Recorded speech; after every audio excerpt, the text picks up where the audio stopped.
ঈমান কিভাবে নবায়ন করতে হয়, এর গুরুত্বটা কি আমরা জানি না। নবী করিম সাল্লাল্লাহু আলাইহি সাল্লাম সেই সময় যখন এই চ্যালেঞ্জগুলো ছিল না, তখন বলেছেন জাদ্দিদু ঈমানাকুম, তোমাদের ঈমানকে তোমরা নবায়ন করো, ঈমানকে রিনিউ করো। কিলা কাইফা নুজাদ্দিদু ঈমানানা ইয়া রাসূলুল্লাহ, হে আল্লাহর রাসূল, আমরা কিভাবে আমাদের ঈমানকে নবায়ন করতে পারি?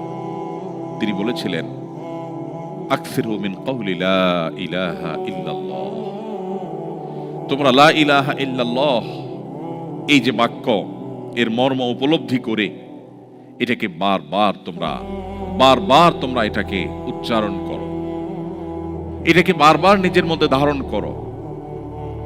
আমার ঈমানের মিটার নেমে গেল কিনা, আমি সন্দেহের চোরাবালিতে প্রবেশ করে যাচ্ছি কিনা, আমি সংশয়বাদের মধ্যে প্রবেশ করে যাচ্ছি কিনা, আমি ঈমান থেকে বিচ্যুত হয়ে যাচ্ছি কিনা, খুব গভীর মনোযোগের সাথে আমার সম্পদকে যেরকম আমি প্রতিনিয়ত হিসেব নিকেশ করি, আমি যেরকম সব সময় আমার সামাজিক অবস্থান, আমার ক্যারিয়ার, এগুলোকে সব সময় যেরকম আমি টেক কেয়ার করার চেষ্টা করি, ঠিক একইভাবে ঈমানের টেক কেয়ার করা, ঈমানের নার্সিং করা, ঈমানের পরিচর্যা করা, এটা আমাদের ঈমানকে শক্তিশালী করার জন্য অপরিহার্য।